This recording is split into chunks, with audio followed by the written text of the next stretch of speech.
is the day that the Lord has made, and we will be rejoice. Yan po, sa kabilangan po ng pangit na panahon, tayo pa rin po ay nagkatipon. Amen? Amen. Rain or shine, Amen. tayo po ay magpupuri sa Panginoon. And please continue to pray lang din po sa mga ibang kapatiran po natin na binaba at babahain na. Okay? And don't hesitate po to message us pag kayo po ibabahain and need to rescue. Mag-isip pa sa video nyo mamoy. Pwede po natin ilamay si Kuya Dave tsaka si Kuya Gian. Floating ano po yan. so wag po kayong mahiya pag you need some rescue. So, message nyo lang po kami, tatakbo po tayo dyan. Okay po?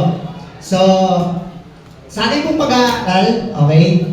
And by the way, happy anniversary po ulit! Amen. This is our anniversary month, di ba? So, and last Sunday po ay binuksan po yung ating panibagong message series entitled Tribe. And pag sinabi pong tribe, hindi po yan yung tribe na tribo po diba? Tribe, meron pala yung konting H, tribe. Meron pa yung pinaka niyan. So, pag sinabi mong tribe, tingnan natin, ano ba yung definition niyan? Okay? Bago natin pag-aaralan po yung pag-aaralan natin. Okay? When you say tribes, sabi ng dictionary, it means to grow vigorously. Ang lalim yun To go vigorously. Ano mga ibig sabihin ng vigorously? Masigla, very active, energetic, flourishing, to prosper, to develop, well, despite circumstances. Yung masigla ka pa rin, energetic ka pa rin, buhay na buhay ka pa rin, to serve, na nagpapatuloy sa iyong buhay Kristiyano. And it also describes something that continually o nagtutuloy kang naglalago o lumalago. And sabi ko sa worldly context, ang tribe daw po is often described as someone who is financially successful. Sabi ng mundo, yung maraming finances, maraming financial. Yun daw po yung yan. But successful, physically healthy, professionally accomplished. So yun daw yung nasabi nilang doon nila dinidefine yung isang taong tribe. Okay, so and pag tinignan naman po natin when it comes to Christian context, pwede paano mo ngayon? Yan. Ano naman ang ibig sabihin ng tribe? Kita niyo po ba? Iba kasi yung alin pala sa akin, dito pala malaki.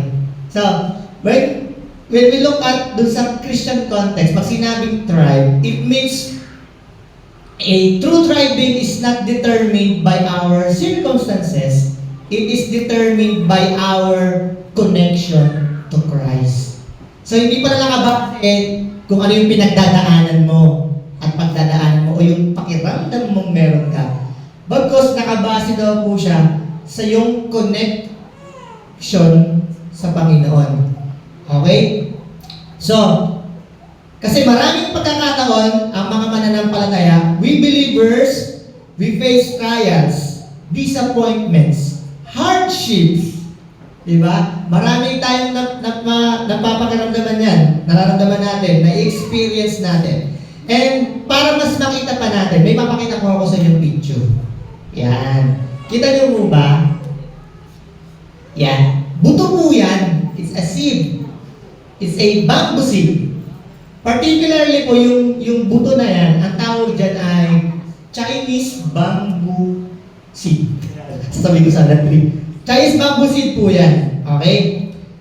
When a bamboo seed or a Chinese bamboo seed is planted, yung farmer, syempre, inaalagaan, they watered it, he cared for it, faithfully, yet for the first 4 to 5 years, almost nothing appears. Ibig sabihin, sa loob po ng 4 to 5 taon, walang mutubo. Yung buto po na yan. So, sa loob ng 5 taon, walang tumutubo. Almost nothing appears above the ground. So, wala kang makikita. Okay? And But beneath the surface, sa ilalim niya po, the bamboo is doing something dyan. It develops a deep and extensive root system. Sa ilalim niya pala, sa loob ng 4 to 5 years, nagde-develop siya ng maraming ugat sa ilalim. Sa loob ng 4 to 5 taon. Okay? And preparing the tree for what comes next.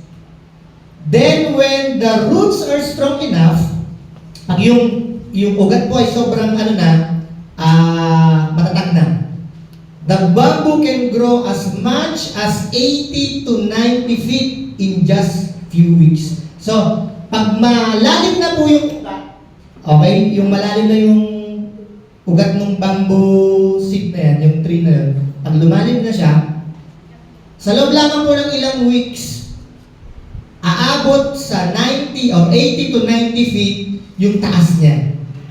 And the question is, at magandang itanong, did the bamboo really grow in just a few weeks? Kung titignan natin, dahil lang ba sa loob ng isang linggo lang, kaya tumubo yung bamboo na yon? Hindi. It grows because yung kanyang seed, ay yung kanyang roots, is growing all along where no one could see it. Ibig sabihin po, kahit walang nakakapansin, kahit walang nakakakita, may ginagawa pala sa ilalim. Okay? Lumalalim yung ugat. So sa atin po bilang mga Kristiyano, in our Christian life, it's the same way. Minsan, we focus what others can see. Minsan, nakatingin po tayo doon sa tingin ng tao sa atin. Mas mahalaga yung nakikita sa atin. For example, sa accomplishments natin, sa ministries natin, sa influence natin. Again, hindi po masama po yun ha. Pero minsan doon tayo nakatingin. Kailangan marami akong ginagawa. Kailangan gawin, kailangan makita ka agad to, kailangan nakikita ka agad to. Pero, remember this, before God grows us upward, He grows us downward first. Mahalaga po yung ugat. At napakahalagang dapat maugatan po tayo muna. Okay? And dahil po dyan, kung titignan po natin, the question is, kanino ba dapat ako maugatan? If thriving depends on being rooted, kanino ako dapat maging rooted? Kaya ngayon pong umaga, ang pag-uusapan po natin, strive rooted in God's Word. Mahalaga na maugatan at nauugatan sa salita ng Diyos. Hinihiling ko po ang bawat isa na tayo po tumayo. Samahan niyo po ako. Let's open our Bible in the book of John chapter 15. 2 verse lang po yan. May I request po na in unison, basahin po natin. Okay po? So nakita niyo na po ba? Sabay-sabay po natin basahin. John chapter 15, verse 4 to 5. Verse 4, ready, begin. Abide in me, and I in you, as the branch cannot bear fruit by itself, unless it abides in the vine, neither can you unless you abide in me. I am the vine, you are the branches. He who abides in me, and I in him, he it is that bears much fruit, for apart from me, you can do nothing. Ang Panginoon po ang mapagpala sa kanyang salita. Tayo po'y manalangin saglit. Pagpala namin Diyos, once again Lord, kami po ay nagpapasalamat at patuloy na hinihiling namin ang malaya mo pong pagkilos sa sandaling ito. Malaya ka pong mangusap, hamunin mo po kami. Challenge us Lord, once again by your word, at patuloy na itago mo ako sa iyong likuran, mahayag ka. Maraming salamat. We love you Lord. Binabalik po namin sa dito sa iyo sa pangalan ng Panginoong Jesus. Amen and amen. Kakaupo na po tayo. Okay ba? So if we truly desire to thrive in our walk with God, kung tayo po ay nagdi-desire na kailangan maging masigla, okay? Yung aking buhay Kristiyano at nagpapatuloy, May ilang bagay po na sinabi sa book na yan. Okay? 3 bagay po. 3 foundational truths na atin pong pag-uusapan sa sandali ito. 3 bagay lamang po yan. Una, ayan po. We should have a, root yourself in Christ. Ano po sabi dyan? Abide in me and I in you. Okay? A believer's stability is determined not by circumstances but by connection to Christ. Ang stability, ang pagiging nananatiling nakatayo ng isang mananampalataya po ay nakabase kung gaano siya nakakonekta sa Panginoon. Gaano po tayo kumukonect lagi sa Panginoon? Paano tayo kumukonect sa Panginoon? Okay? Ano yung ginagawa natin para makakonect sa Panginoon? 3 bagay po. Okay? 3 things. Una dyan, first, remain in His presence. Spend daily time in prayer, in fellowship with the Lord, in your devotion. Gaano po kadalas tayong nakikipag-usap sa Panginoon? Gaano kadalas natin ginagawa na makipag-usap sa Panginoon? So, meron akong prayer Di ba? Given. Pero, gaano kadalas na yung inyong time with God na hindi lamang kayo may prayer request? We oftentimes na ginagawa natin, ang paglapit lang natin sa Panginoon pag may mga prayer request tayo. Okay po yun. Walang masama doon. Pero, minsan, ganun lamang yung akala natin seeking God's presence. Lalo po ngayon, maulan, mabagyo. Di ba? Tumatawag tayo, Lord, help naman. Huwag naman bumaha, huwag naman pong umulan. Di ba? Okay po yun. Pero minsan, nandun lang po tayo sa idea ng paghiling sa Panginoon. Lagi mo tandaan, yung devotion natin dapat sa Kanya, nananatili. Hindi lamang dahil may pangangailangan po tayo. And we should also understand that His presence alone is not enough, but more than enough. More than enough po siya. Hindi lamang dahil may pangangailangan ka o kailangan mong isang bagay o need natin ng isang bagay. Na naunawaan mo na siya lang talagang kailangan ko. Na kung siya ang kailangan ko, siya ang una kong pupuntahan. Ito, be honest sa ating sarili. Ako, sinasabi ko sa sarili ko. Ano yung una natin sinisip? O ano yung una natin hinahanap? Paggising ng umaga natin. Ano yung tinitignan natin? May notification na ako. Nag-check na ba siya? Di ba? Have I received message from these people? Di ba? Yun ba yung inaano ko? We expect something na may magbe-message sa atin, pero yung dapat kinakausap natin, hindi natin nakakausap. This past few days, ang dami ko na-receive na message. Kayo din, si MDC ba yun? Grabe, tulog na tulog sa cellphone. Diba?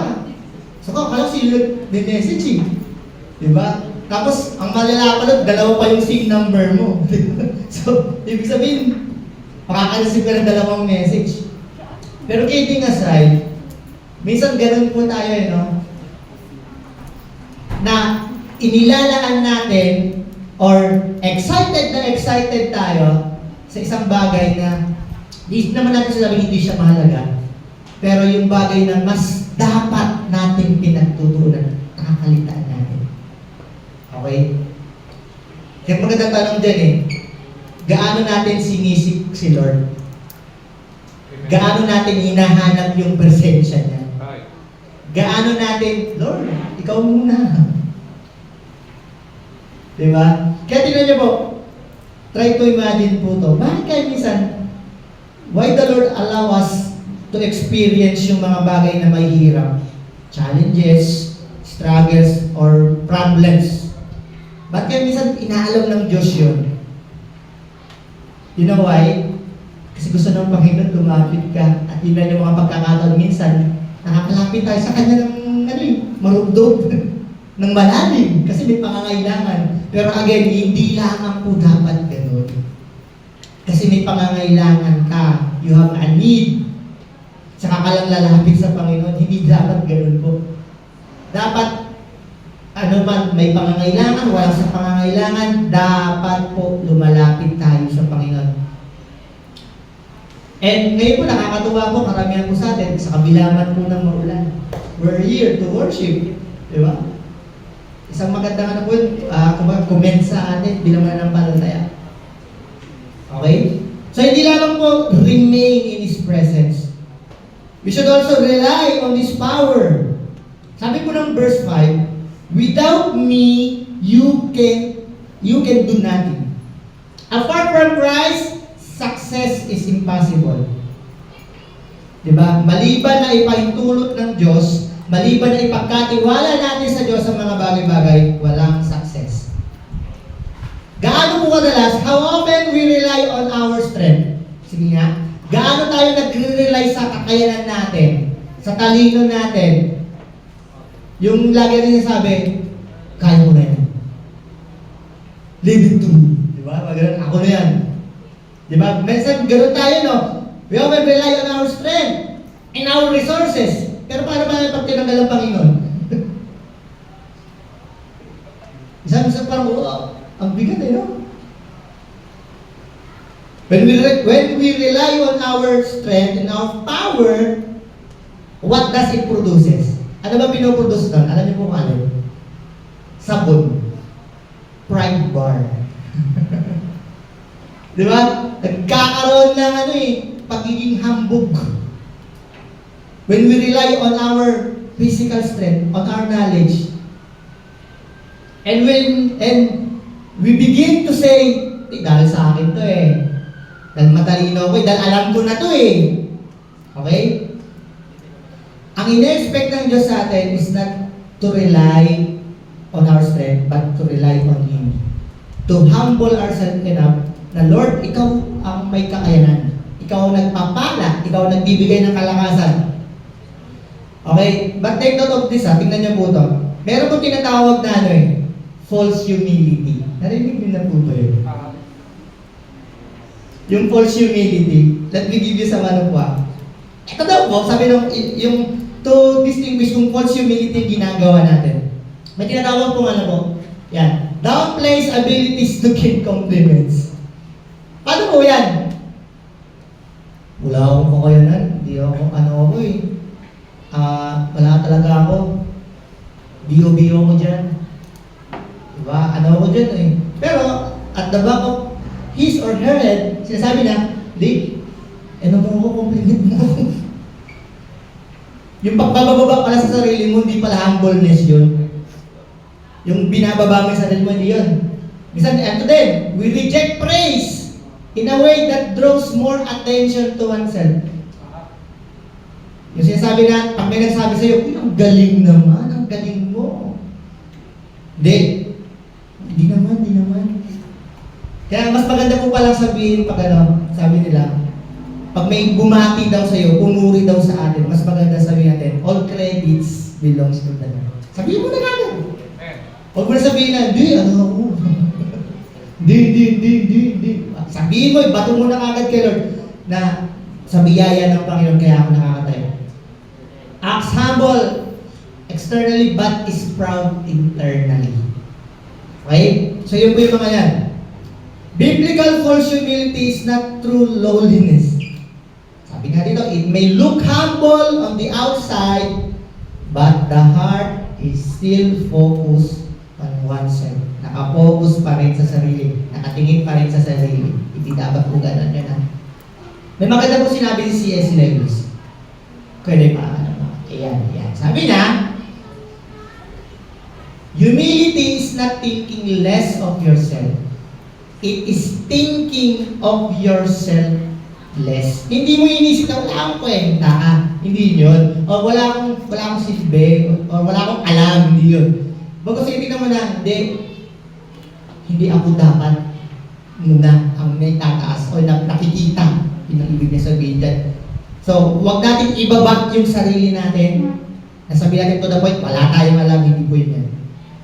So, true humility is not pretending to be less than what you are. It is recognizing that everything you are, you have, is from God. Sinasabi natin, dahil sa pagkapangyarihan ng Panginoon to eh.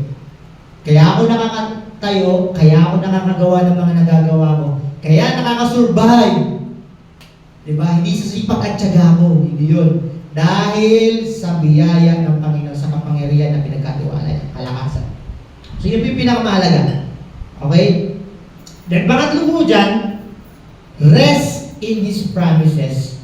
Ano po sabi ng Hebrews chapter 13 verse 5? Never will I leave you, never will I forsake you. Pag malalim po ang roots, deep roots trust God's faithfulness during every season. Pag ang tayo po ay naugatan, malalim ang ugat, matibay ang ugat, kahit anong season ng buhay, kahit ano pong pinagdadaanan natin, hindi po tayo basta-basta mayayanig. Okay?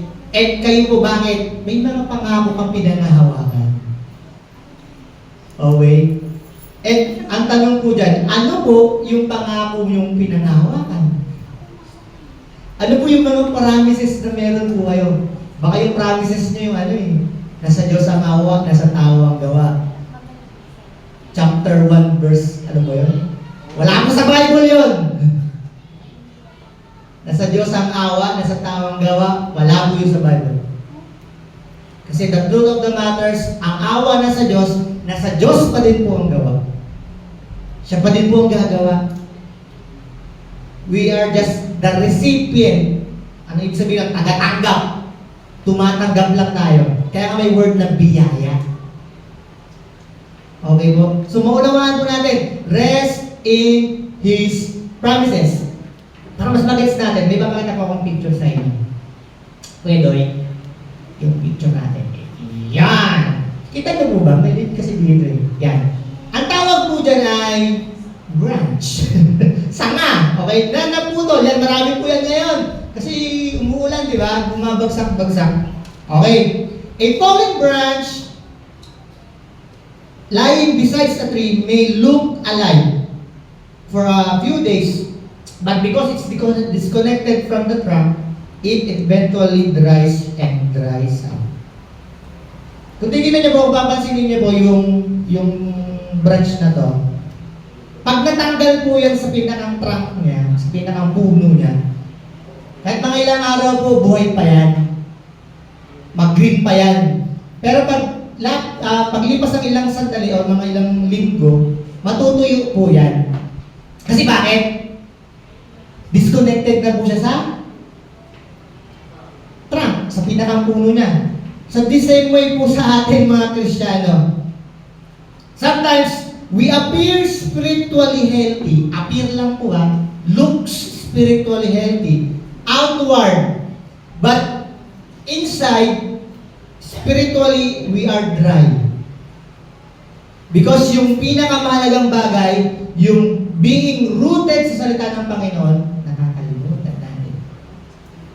We disconnect. We often say, may time naman para kausapin si Lord. May time naman para mag-devotion. Diba? Maintindihan naman ni Lord, may sakit ako. Maintindihan naman ni Lord, di ko siya naman nakakausapin. Pagod ako ngayon eh. Maintindihan naman ni Lord, busy-busy ako.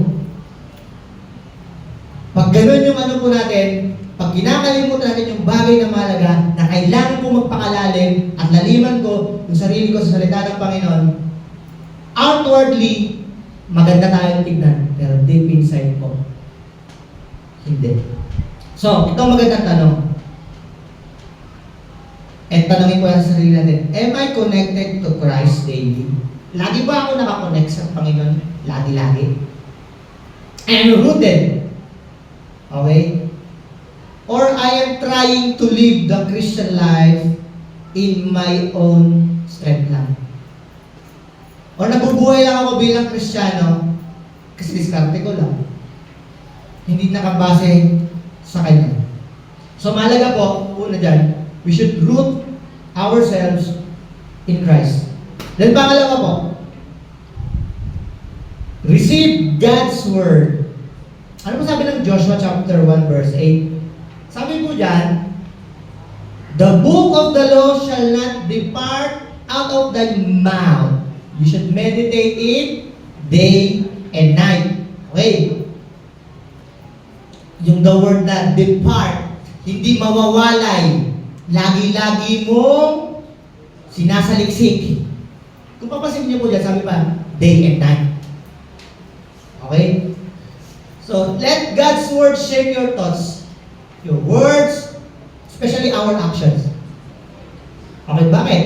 Kasi, the roots grow where the nourishment is found. Nasa ugat pa lang ang sikreto. Pag malalim, at may sustansya na kukuha po yung ugat, lalago yung puno. At lalago. And the God's Word is the nourishment of us, believer. Yun yung kailangan natin. Yun yung nourishment na kailangan natin. Tatlong bagay po dyan. Para matanggap natin yung salita ng Panginoon. Una, siyempre, read God's Word. Read the Scripture daily. Okay? Hindi po dapat, hindi dapat mamaya na. Di ba dapat binabasa at nagbabasa tayo ng salita ng Panginoon? Okay po? Kasi bakit? Yun yung nourishment natin. Kaya pansinin niyo po, bakit minsan ang buhay Kristiyano natin matamlay? Hindi masigla. Or, I should say, malnourished. Kulang sa nourishment yung ating buhay Kristiyano. Baka nakakalimutan na po natin. Yung salita ng Panginoon na magbasa po tayo. Diba? Ngayon may uso ngayon eh. Yung yung sa mga social media ngayon, yung pinopost yung yung sa ngayon, yung app yata yun eh. Yung meron kang daily devotion. Diba? Ang dami na pong paraan. Diba? So, read the Scripture daily. Dahil hindi lamang po yun Punta ko sa pangalawa kong gusto sabihin po sa inyo. Not just to read, but to reflect on the Scripture deeply. Hindi lang po natin basahin. Pag nilayan din po natin. Dito po pumapasok yung tinatawag na meditation. Okay po? Na allow natin na, Lord, mangusap ka sa pagbabasa ko. Hindi lamang siya binasa ko. Okay? Hindi lamang siya nakita ko. Lord, allow mo naman ako. At mangusap ka sa pamamagitan ng binabasa ko. Kasi ang katotohanan po, ang daming magagandang pwedeng makita tayo. Pero ang tanong, inaalaw ba natin ang Diyos na mangusap sa atin sa pamamagitan ng ganung mga bagay? Diba? So, dapat po magkaroon ng we meditate on God's Word. Hindi lang po basta binasa, nakita, we allow the Lord na mangusap po sa atin. Then, papasok po dun yung pangatlo. We should respond with obedience. The goal of studying the Bible, the goal of reading the Bible is transformation, not just to gather information. Minsan po, ang dami na nating alam sa Bible. Maganda po yun. Pero minsan ang nandito lang nawawala dito at nawawala po sa gawa. Hindi ka lang aware sa mga dapat mong gawin. Dapat we decide na kailangan kong baguhin at mabago ako dito. Kasi yun yung challenge ng Panginoon. We oftentimes may mga bagay na binabago at gustong baguhin ng Panginoon sa atin once we read the Bible. Amen. And i-reveal niya yun, I guarantee you po. May mga bagay siyang i-reveal sa atin once we read the Bible. Pero ang tanong, nagre-respond po ba tayo every time na nababasa natin? Awareness is okay, Okay na, alam natin, but mas maganda samahan ng take action. Amen. At yun yung maganda doon. Right. Not just to read, to reflect, to respond. Sa mga bagay na mababasa natin at i-reveal ng Panginoon sa atin. So, answer this question. Is reading the Bible a part of my daily life or daily routine, or am I merely reading it? Ibig sabihin, binabasa ko lang. Or, bago na pala. Ma-post ko lang. Okay? O inaalaw ba ako nito na baguhin ako nito? Dapat nandun po tayo sa pangdulo. That this thing na nabasa ko, Lord, i-allow mo naman po ako na baguhin. Okay? Hindi lang kasi, ang sarap ng i-post eh. Ang sarap ng i-basahin.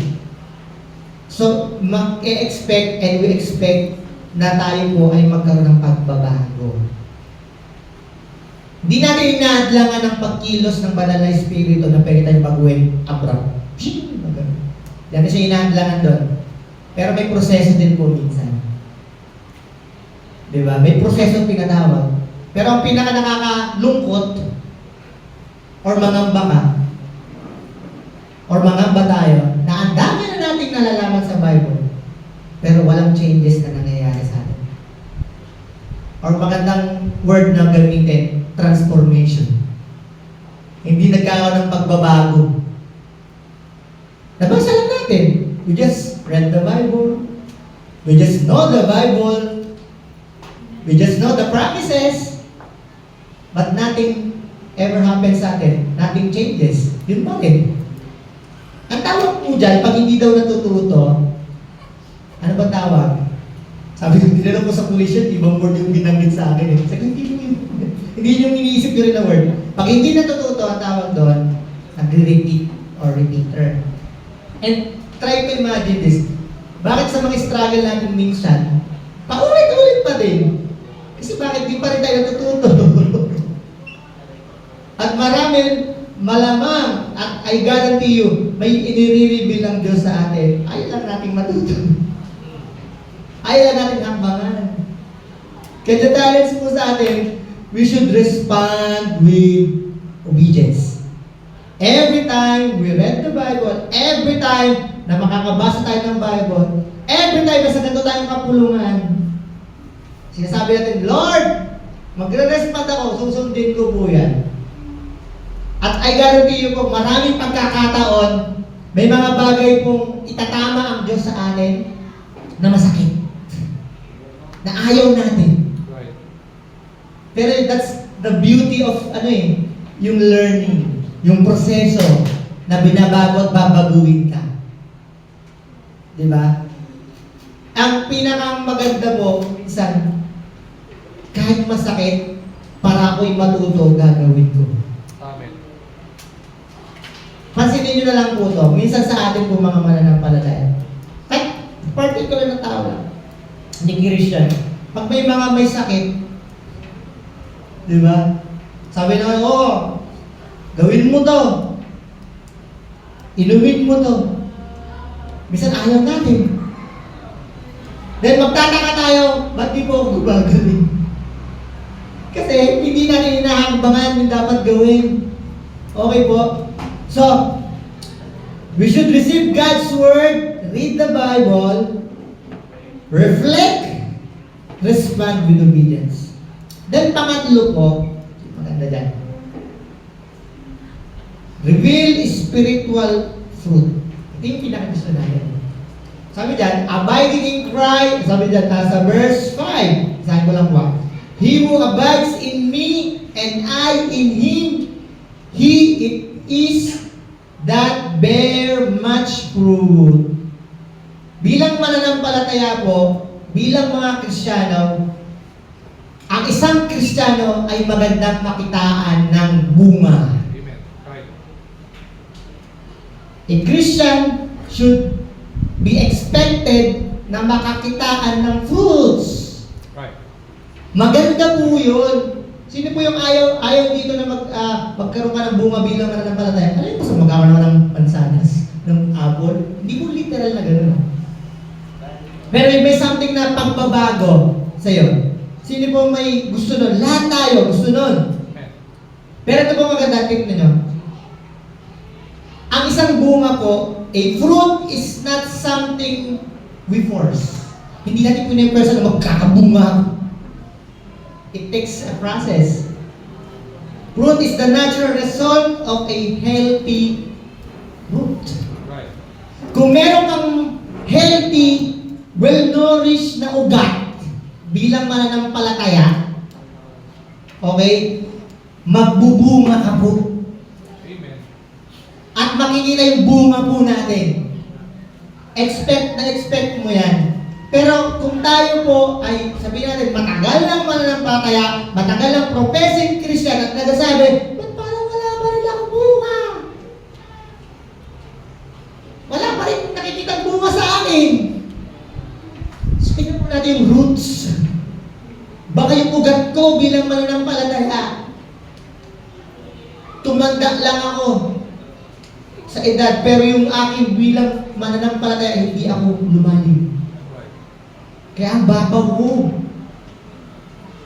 Ang babaw ko sa problems, ang babaw ko sa mga pagsubok sa buhay. Ito ba nakakalungkot? Ang babaw ko rin sa teaching. May makita lang na, totoo po ba kasi sabi sa Bible, may God the Father. So, ibig sabihin may God the Mother din. Diba? Nakukonfuse tayo ng mga ganong belief. Kasi bakit? And, as in, ang ganda ng mga turo nila, nakalaptop pa sila pag sa mga gilid-gilid ng school eh. Tapos nakaporma sila, tapos sineshare nila, mababait sila. Tapos nag-share, meron daw God the Mother. Kasi may God the Father. And tayo, dahil hindi tayo naugatan, hindi tayo lumalim, ay okay nga tayo na. Diba? Kaya mahalaga po na magpakalalim tayo sa salita ng Panginoon. Kasi hindi lamang po to strengthen our belief, to strengthen din po lalong higit yung ating pong buhay mananampalataya. Every time tayo maharap sa pagsubok, tayo pa rin po ay nagpapatuloy at magpapatuloy. Tatlong bagay po.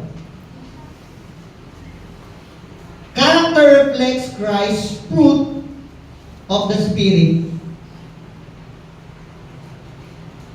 Yeah. Character reflects Christ. Fruit of the Spirit is become visible. Ano naman yung fruit of the Spirit? Tayo mga young people. Ano yan? Kasi Dave, wala si Dave, ha? Wala si Dave. Ano yung fruit of the Spirit? Love, joy, peace. Ano? Ate Karen, oh, bagsak, oh. Mali. So, that's the fruit of the Spirit. Okay? So, dapat daw, alam mo sabi? It becomes more visible. Do we become more lovable? Do we become more yung faith natin nakikita? Do we become more patience? Or nagiging impatience? Di ba? And meron pa din yung yung dapat nakikita mo sa atin yun, hindi yung kabaliktaran nun. Kasi it's the character of Christ. Right.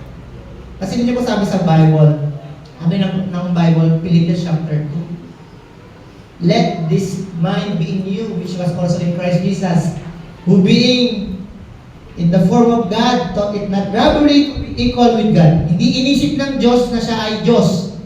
Bagkus sabi, siya ay nagkatawang tao. He took the form of a man.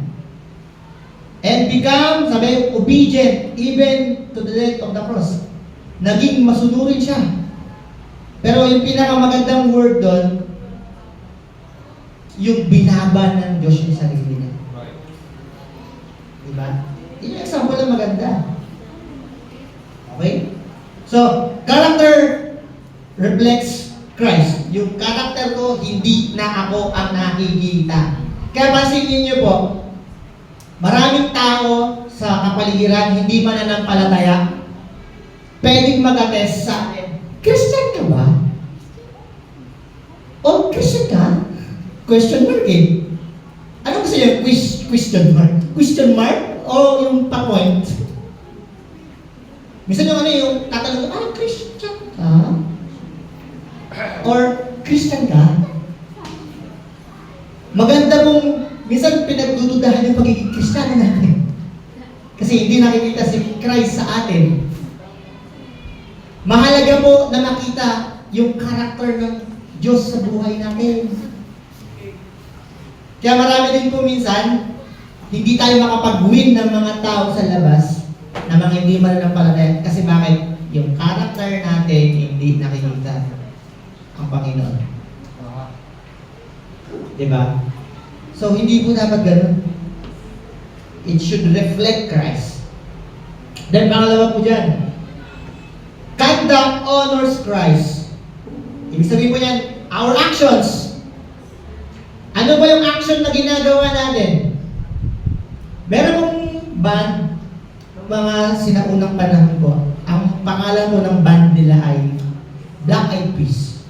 Meron pong part silang kanta na hindi ko kakantahin. Pero may part sila ng kanta. Sabi nung line ng kanta nila, can you practice what you preaching? Do we practice what we are reading? Iyan ko lang ng konti po yun. We had read. Pinapractice ba natin? Kasi bakit? Doon po tumitingin yung mga tao sa action natin. At kailangan every action, every conduct na gagawin ko po, na gagawin natin, it will give honor to the Lord. Yung gagawin ko po is hindi yung bagay na gusto ko lang. Diba? So, mahalaga po yun. By the way, may bago na pala. Hindi lang pala yung action na tinitignan sa atin. Alam niyo yung bago? Yung mga pinopost natin sa social media. Isang siguro, yung action, pwede bang madaya ng konti na yun eh. Pero ngayon, kasi we live in a, sabi nga natin, medyo advanced na, di ba? Na generation ngayon. Yung mga bagay na pinopost natin sa social media, ano yung mga pinopost natin? Ano yung mga nakalagay sa wall natin? Hawak mo ang beat. Okay? Well, yun ba? Mga pinopost yun. May bago na pala ngayon. Narinig ko si papatugtog si David. So, ano yung mga ano ngayon? So, yun ba yung mga bagay? Does it give glory to the Lord? Yung mga bagay ba na meron tayo? Yung mga bagay na pinaglalaanan natin ng panahon? At yung mga bagay na nakikita sa atin na pinopost natin? Kaya to, mga young people, special mention mga young people. Hindi ibig sabihin, masakit yung nararamdaman mo, ipopost mo na sa notes mo. Diba? Lagi nyo tandaan, it reflects. Tinitignan at may tumitingin yan. Hindi, basta naglabas lang ako ng sama ng loob. Ano ba sabi ng Bible? I-post mo sa social media. Sabi nga ng Bible ba, cry it. Ilabas mo, iiyak mo kanino? Sa Facebook. Di ba yun? Ang sabi, sabihin, you should cry it to the Lord. Draw it to the Lord. Ilapit mo. Kasi ang katotohanan yan, yung walang stress, pag nabasa yung stress mo, may stress eh. Sabi ko, ano kayo problema na ito? Diba? I-push na lang yung Spider-Man. Spider-Man eh. So, bisan ganun eh. Na, di ano lang, buksunan na yung damdamin, kaya nailagay ko lang doon. Again, yung bawat ina pinopost nyo, yung bawat nilalagay nyo, put into consideration, does it give honors to the Lord? Ako po, medyo, eto, thankful na din, ang galing ni Lord sa akin. I'm not bragging, pero gusto kong i-give na example lang. Ito, huwag nyo nang hintayin dumating pa sa inyo. May mga pagkakataon, I'm guilty myself. May mga bagay lang na pinupost kasi gusto ko lang i-post. Hindi gawang siyang walang rema. Ibig sabihin, walang epekto sa akin. Yung wala ko lang, so post. Pero alam mo ginawa ng Panginoon, and I learned it in a hard way. And I pray na huwag niyo ma-experience. Ano po yung ginawa ng Panginoon? He took the phone. Sinira niya yung phone ko. It's my fault na nasira siya, pero one way or another, I know, the Lord allow it na masira. Kasi parang di na ako makapag-ganun. And minsan, may mga bagay na, yung action ng anak, di na maganda. Tatanggalin mo yan. Makulit ka din. Sige. And the Lord somehow, minsan, use those things to teach us, anak, kasi yung actions mo, medyo sablay na eh. Huwag niyo na po hintayin na tanggalin pa ng Panginoon. Don't ever. Kasi bakit? Masakit. Mahirap. Minsan gusto pa natin yung ganun eh. That we learn from a hard way. Na gusto ko munang ma-experience. Sabi ng Bible, sa Book of Proverbs, wise are the person who listens, who learns to the experience of others. So yun daw palang taong matalino. Yung makikinig at nakikinig sa experience ng iba. May nagsabi, na-experience ko kasi yan eh. Kasi ang mundo sinasabi, di experience ko muna. Yung ano muna yung sabi, experience, the best teacher. Mali po. Sabi ng Bible, learning from others is wiser. So yun po yun. So, we need to check our conducts. Yung actions natin. Thus, it gives honor to Christ. Then pangatlo po dyan, gusto ko isunod dyan, tumalaga din. Yung consistency. Consistency in what? Glorifying the Lord. Glorifies Christ. Striving believers remain faithful through every season. Hindi lamang kasi pinagpala ako ni Lord ngayon. Kasi mag-anniversary tayo kaya okay lang maging happy-happy ngayon. Hindi po lang dahil may magandang nangyayari kaya ako magpapatuloy. In spite of those things, ako po ay magpapatuloy pa din. Magpapatuloy na rin po. Magbigay glory sa Panginoon. Kaya nga sabi ko po kanina, nung umpisa natin, nakakatuwa po tingnan. In spite na ganito yung weather, rain or shine, you are here. Amen. Diba? Di ko po alam yung nasa isip nyo, pero one thing is for sure. It honors the Lord. Amen. It gives glory to the Lord. Amen. Kasi bakit? Naglaan po kayo ng effort eh. Diba? Hindi po natin sasabi na yung hindi natin nakasama ngayon, wala silang minus point sila sa langit. Hindi po yun. What I'm saying is that yung bagay na ginawa at hinakbangan natin ngayong umaga, it gives glory sa Panginoon. Kasi hindi nyo tinignan, baka mabasa ako, dumami ako eh. Hindi po yun. And ang kagandahan nito, yun yung challenge din sa atin. Yung consistency. Baka minsan umaraw nga, o umulan nga, or umulan ng problema, bumagyo ng problema, ang daming pinagdadaanan sa family, at sasabihin natin, at wag na wag po dumating na wag sa Panginoon, na sabihin natin, Lord, di mo ako nag-i-excuse ng problema ko. I often heard these things na minsan naririnig ko, di ba unawaan naman ako ng Diyos? Time out muna ako sa Kanya. Ito po ang magandang challenge po Try to put this in your mind. Magpatuloy akong maging tapat sa Panginoon.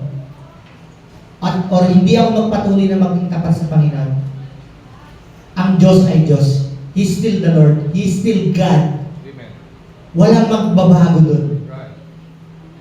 maging faithful ako sa Kanya, magbigay ako ng kaluwalhatian sa Kanya, He's still the Lord. He's still God. Walang magbabago doon. So, bakit pa ako magbibigay ng glory? Kasi, it's the or out ng pagkilos ng Panginoon sa atin that we want to express na ako'y nagpapasalamat sa Panginoon, pero maliban doon, sa atin din pala ang balik. Kasi nagiging kabahagi ka at nakaka-experience ka at na-experience mo yung bagay na gusto ko makasama ng Panginoon. Yun yung masarap eh. Nung isang linggo po, actually, the last 2 weeks ago, ito, aware na aware po kayo. Di ba? Sikat na sikat po ito eh. Di ba? Merong showing, ano yun? Spider-Man, ano yun? New Day, brand new day. To the point po, sobrang book na po yun ngayon, napabili ako ng McDo eh. Kakatatlo na nga ako. So, ibig sabihin, sobrang ano niya, sobrang wow, nakakaganda. Pero po, ang isang bagay na, tayo nakaka-hook din, may mga post-post tayo nakita sa Facebook, sa social media, about Spider-Man. Pero here's the thing, napanood niyo na po ba ang Spider-Man? Ako di pa eh. Nakiki-jive lang, nakiki-uso-uso. Pero yung full experience ng brand new day ba yun? Brand new day, hindi ko na-experience. Kasi bakit? Yung pinakang palabas, hindi ko napanood. Umaasa lang ako dun sa Facebook, yung clip. So, may commercial pa naman ay Shopee, di ba? So, minsan, ganun tayo eh. Alam na natin, nalilinig lang natin, uy, ang ganda naman ang ginawa ng Panginoon sa Kanya. Pero yung full experience, hindi natin experience. Kasi we miss out yung bagay na to, yung consistency. Patuloy lang. Magpatuloy lang po. Patuloy lang po kayong magbigay kaluwalhatian sa Panginoon.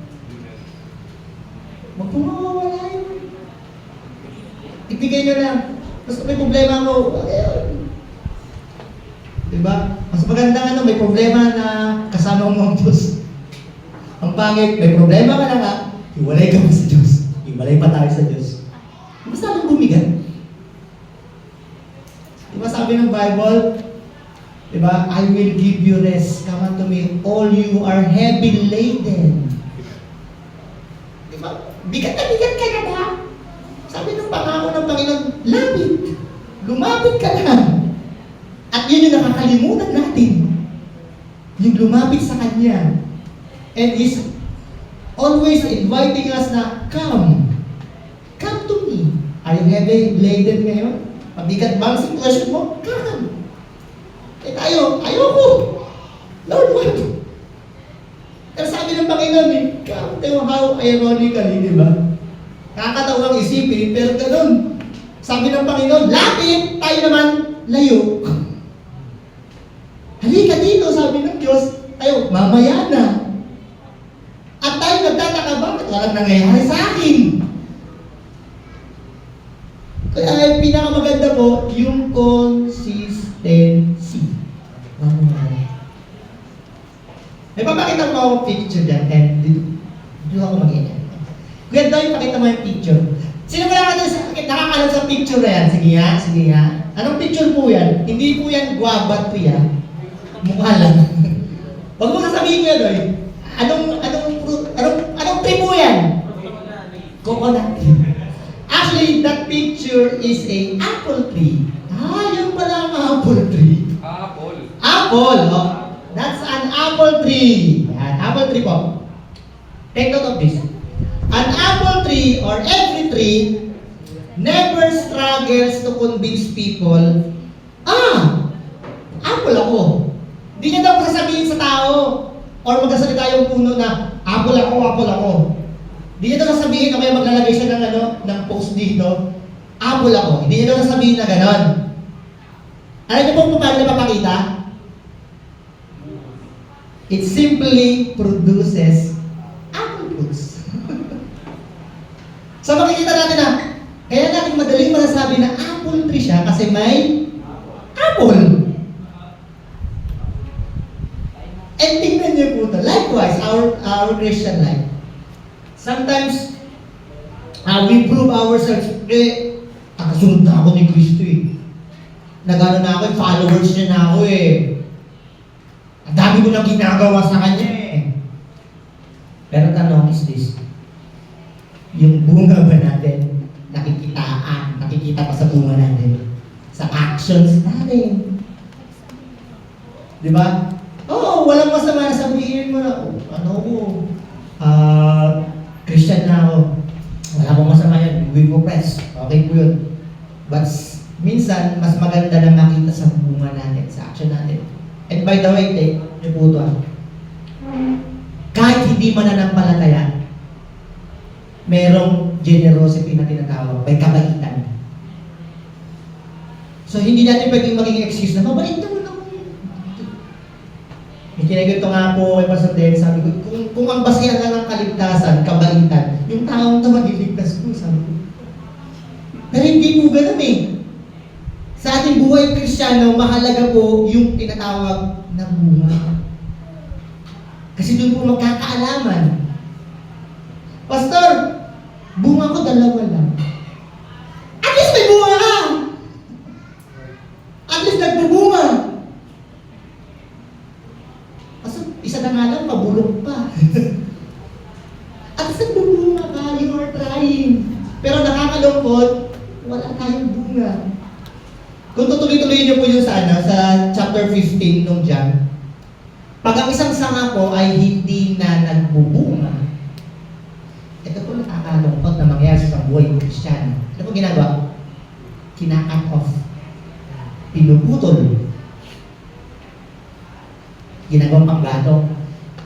Sabi sa Bible. Yung bang design ng isang puno, panggatong? Pwede. Pero hindi yung pinaka-design niya. Ang design na magbunga. Magbunga tayo. Magbunga ka, magbunga ako. So, put this in mind. Instead of asking the Lord, yung ginagawa ko bang service, okay ba sa iyo? Hindi. Tanong daw natin sa Panginoon. Ang tanong is, Lord, do I become more and more living my life in the way na gusto mo? Hindi po natin sinasabi na huwag tayo mag-serve sa Panginoon. Na magpakita tayo, magpakitang gilas tayo, hindi po yun. Hindi natin sabing masama din yun. Pero ang tinatawag, kasi sabi natin dito is that tinatry ko bang magpakalalim sa Kanya, sa salita niya. Para mas maganda sa mga unawaan natin, may babasahin po tayo. Actually, it's in the book of Psalm chapter 1. Pwede pa-post na ako. Basahin po natin po yan. Yan. Kita niyo po? Basahin nga po natin on the top of our voice. Ready?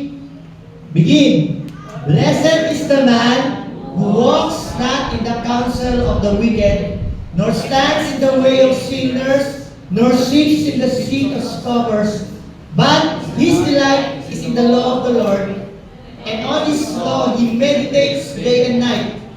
He is like a tree planted by streams of water, that yields its fruit in its season, and its leaf does not wither. In all that he does, he prospers. Next point. The wicked are so, but are like chaff, which the wind drives away. Therefore, the wicked will not stand in the judgment, nor sinners in the congregation of the righteous. For the Lord knows the way of the righteous, but the way of the wicked will perish. Dalawang klase ng tao po yung sinasabi dyan. Blessed. In Tagalog, pinagpala.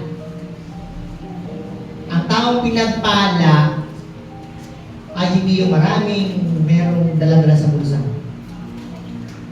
But sabi ng verse 3, it's like a tree planted beside still water. Nandun siya nakatanim na forever hindi siya malalanta. Kasi bakit? Kasi nakaugat siya malapit sa source. May source of water kasi malapit. So, kung titignan po natin, sa buhay Kristiyano, notice these things. Storms may come, bagyo ng buhay darating, drought may come, matutuyuan tayo, mauubos tayo ng resources. Seasons may change, magbabago-bago ang panahon. Minsan, sagana tayo sa buhay, sabi niya, mag-ipit ang sinturon.